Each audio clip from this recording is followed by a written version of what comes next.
बड़ दाण्डस्थ अन्नपूर्णा थिएटर परिसर में आंतर्जातीय महिला दिवस संगश्री फाउंडेशन आनुकूल्य रे उत्साह उद्दीपनार सह पालित हो जाइछि। फाउंडेशन निर्देशिका श्रीमती अरुणिमा नंद और सभानेत्री श्रीमती सविता मिश्र अध्यक्षतार एही उत्सव को मान्यवर राज्यसभा सांसद श्रीजुक्त सुभाषिष खुंटिया महाप्रभु निकट में प्रदीप प्रज्वलन पूर्वक शुभ उद्घाटन करथिले। समय सहित ताल दे महिला आज समाज रे अग्रगति और स्वावलंबी हो पारिछि। यह निश्चित रूपे शुभ खबर बोली श्री खुंटिया निज वक्तव्य कहथिले। मुख्य वक्ता भाव जोगदे पुरीर पूर्वतन नगरपाल श्रीजुक्त गौरहरि प्रधान कहथिले, एई देश को समृद्धि पथरे आगे नेबारे महिला मानकर भूमिका किछि कम नुहे एवं सेमाने निश्चित भाव में सम्मानर पात्री। सम्मानित अतिथि रूपे जोगदे पुरीर प्राक्तन पौर सदस्य श्रीमती अंजु प्रधान, श्रीमती सुचिस्मिता साहू, विश्व मानवाधिकार रक्षक संगठन सभानेत्री श्रीमती प्रेमवदा नायक, ब्रह्मगिरी जाभियर स्कूल अध्यक्ष श्रीमती सस्मिता साहू, समता साहित्य संसद सभानेत्री श्रीमती प्रतिभा त्रिपाठी, जगन्नाथ फाउंडेशन अध्यक्ष श्रीमती रिंकी बारिक, युव संगठक श्याम प्रकाश सेनापति और क्रीड़ा संगठक श्रीजुक्त रविनारायण प्रतिहारी निज निज वक्तव्य समस्त नारी समाज एकाठी हुई देश को समृद्धि पथरे आगे नेबार शपथ नेबा पई उपदेश देइथिले। पूर्वर महिला मानक मध्यरे अनुष्ठित होइतिबा विभिन्न प्रतियोगिता रे कृतकार्य प्रतियोगी को अतिथि द्वारा पुरस्कृत बंटन करा जायतिला। समाज रे सर्वोत्कृष्ट सेवा पई होप इज लाइफ अनुष्ठान, गांधीजी सामाजिक अनुष्ठान, हैप्पीनेस फाउंडेशन अनुष्ठान को फलक उत्तरीय दे अतिथि संबर्धित करथिले। संतोष बारिक और मनीषा महांती सुंदर नृत्य निर्देशन रे एक संगीत नृत्य भित्तिक नाटिका नारी नुहे से नारायणी परिवेशित होइतिला।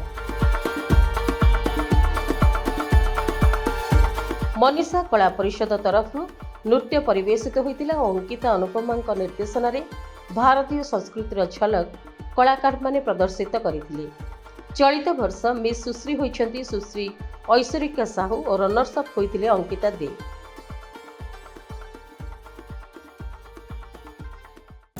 महिलांकर सब योजना गुड़िक पाखे केमती पहुँचो आउ सब बस्ती मानकर केमती उन्नति आसो, बस्ती मानक लोक मान पाखे सब योजना गुड़िक केमती पहुँचो, पछरे थिबा महिला माने मुख्य स्रोत रे केमती सामिल हेबे, आमर भ्रूण हत्या केमती आमे रोकी परिबा, आमर कन्या माने जेमती भल पाठ पढ़ी पारिबे, भल स्कूल रे जेमती पाठ पढ़ी पारिबे, आउ सब शिक्षा हो आउ आमर स्वास्थ्य हो जेकोसी दिगरे होना कहीं महिला माने आगक आसवा दरकार बोली ए विश्व महिला दिवस पालन करा जायछि। आमर संगश्री फाउंडेशन आनुकूल्य आम गोटे गीतनाट्य करूँ जोटा कि समाज को आम बार्ता देलु महिला माने निजक निजे सुरक्षित रखिपारे, महिला केबे भी असुरक्षित नुहे किंतु निजक सुरक्षित रखापी आम गोटे गीतनाट्य माध्यम आम समाज गोटे बार्ता देलु जे महिला माने केबे भी सुरक्षित असुरक्षित मनतु ना, निजक निजे केमिति आम सुरक्षा करबा एवं आम पुरुष मान सब निर्भर करबा नहीं, आम स्वावलंबी हो।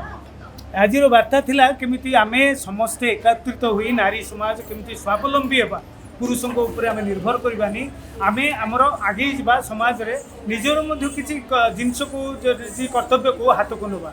पुरीर अन्नपूर्णा थिएटर रु लक्ष्मीप्रिया दे सहित मो ललाटेन्दु मिश्र, रिपब्लिक टीवी।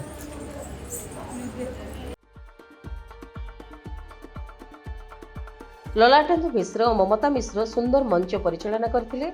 सभ्या, बुद्धिमती, लिपिका, अनिता, उषाराणी, वंदना, झांसी, ममता और पूजा प्रधान उपस्थित थिले। प्रगति त्रिपाठी, रामकृष्ण महापात्र, संतोष बारिक, मामाली मिश्र, टीएल संगीता, लक्ष्मीप्रिया दे इत्यादि विचारिका विचारक रूपे जोग देइथिले। सर्वशेष फाउंडेशन संपादिका श्रीमती पद्मिनी बेहेरा धन्यवाद अर्पण पूर्वक उत्सव को शेष करथिले।